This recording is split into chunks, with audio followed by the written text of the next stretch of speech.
ஐயா இப்ப இருக்கக்கூடிய சபையில அதாவது ஆண்டவர் பத்தி தேவ செய்தி கொடுக்கறதும் இந்த பாடல்கள் பாடுறது பல விஷயங்கள் வந்து உங்களுக்கு எப்படியா இருக்கு? உங்களுக்கு எப்படி தெரியுது? எதை கேக்குறீங்க?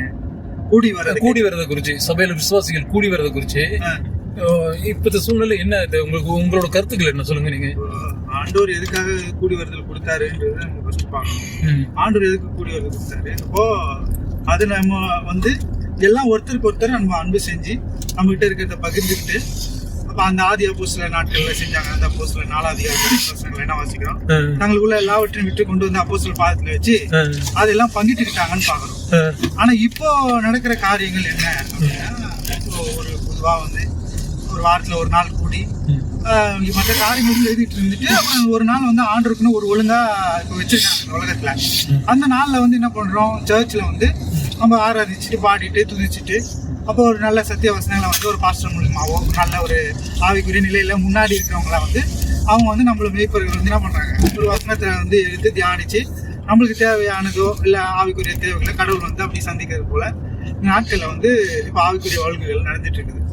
இப்போ இதுல விசுவாசிகளுடைய பங்கு அப்படின்னு பார்த்தோம் அப்படின்னா ஒரு எப்படி சொல்றது, ஒரு எல்லாரையும் சொல்ல வரல, ஒரு குறிப்பிட்ட சிலருடைய அதிகப்படியான நபர்கள், அதிகப்படியா ஒரு மெஜாரிட்டியா இருக்கிற பீப்புளோட வேலை 6 நாள் ரொம்ப டயர்டா ஒரு உலக பிரகாரமான வேலைகளை செஞ்சுட்டு அந்த ஒரு நாளை வந்து ஸ்பெசிஃபிக்கா அந்த ஒரு நாள்ல என்ன பண்ணிக்கிறாங்க, அவங்கள ஒரு மன திருப்திக்காக, நானும் கிறிஸ்தவன் தான் அப்படின்ற அந்த திருப்திக்காகவும் அப்படி சபைக்கு வர்றதுதான் நம்ம பாக்குறோம். இப்போ நிறைய பேர் பாடும்போது ஆராதனை, அப்ப அந்த ஒரு நாள் மட்டும் என்ன பண்ணுவாங்க, ஃபுல்லா ஸ்பிரிச்சுவலா ரொம்ப ஃபயர் ஆவாங்க, அப்படியே ரொம்ப கொழுந்து விட்டு எரியுது நம்ம பார்க்க முடியும்.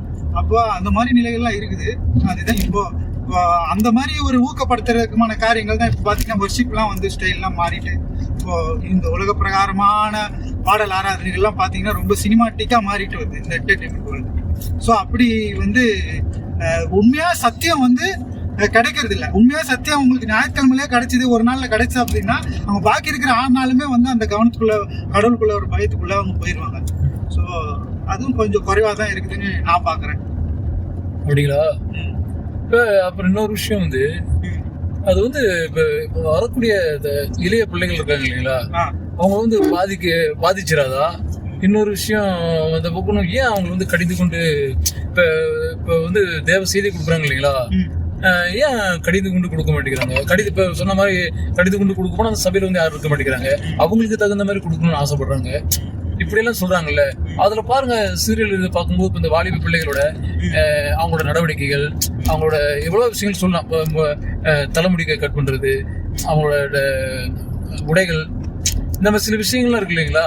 இப்ப இது வந்து ஒரு பாதிப்பை ஏற்படுத்தாதா சமூகத்துக்கு? ஒரு இதுல நான் என்ன நினைக்கிறேன் அப்படின்னா, ஒரு சபை வந்து கர்த்தருக்குள்ள பயப்படுற பயத்துல இருக்கிற சபை அப்படி இருக்கும்போது என்ன நடக்குதுன்னா, ஒரு உண்மையான ரட்சிப்புக்குள்ள அவங்க வந்து லீட் பண்றாங்க. ஒரு சரியான ரட்சிப்பு ஒரு நபருக்குள்ள இருக்குமானா அவர்களுடைய வாழ்க்கை வந்து கண்டிப்பா பரிசுத்தமா இருக்கிறதுக்கான முயற்சிகளை அவங்களே எடுப்பாங்க. ஒரு கண்காணியானவர் போகணும்னு இல்ல, அவரு ஒரு கைட் பண்ணாருன்னா போதும், அவரு சென்னை ஒரு லீட் பண்ணாருன்னா போதும். இப்ப இந்த இடம் தான் அப்படி போங்க அப்படின்னா அந்த கைடன்ஸ்ல அவங்க ஒபே பண்ணி போவாங்க.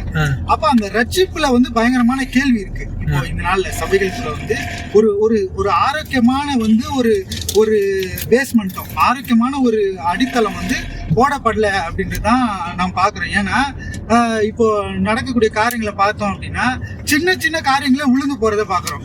அப்ப கடவுளுடைய அன்பை உண்மையா புரிஞ்சுக்கிட்டு கடவுள் எதுக்காக வந்தாரு, கடவுளுடைய தேவை எனக்கு எதுக்கு, கடவுள் என்ன ரீசன்னால மறிக்கிறாரு, உண்மையான தெய்வம் வந்து இந்த ரத்தத்தை கொடுத்து நம்மளுக்காக எதுக்கு மறிக்கணும் அப்படின்ற ஒரு அடிப்படை அந்த சத்தியத்துல வந்து ஊன்ற கட்டப்படல.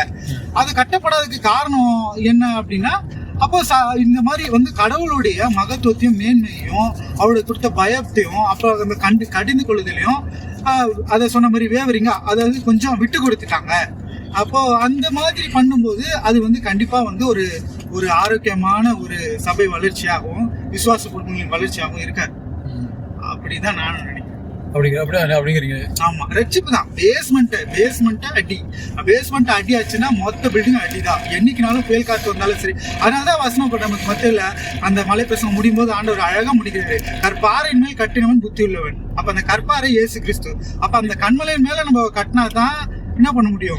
நம்மளால எந்த ஒரு புயல் வந்தாலும், எந்த ஒரு புசல் காற்று வந்தாலும், வெள்ளம் வந்தாலும் நம்மளால நிலைச்சிருக்க முடியும். அப்போ அந்த பேஸ்மெண்ட்டை சரியா நம்ம போட முடியல அப்படின்னா, அந்த பேஸ்மெண்ட்டை போடக்கூடிய இடத்துல நம்ம இல்லை அப்படின்னா, அது கண்டிப்பா ஒரு வீழ்ச்சியில தான் அந்த ஆவிக்குரிய வாழ்க்கையை ஒரு தோல்வியில தான் முடியும். அப்படிதான் நான் பார்க்கிறேன். நீங்க சொல்லுங்கண்ணா. நீங்க டேவிட். நீங்க சொல்லுங்க. அப்போ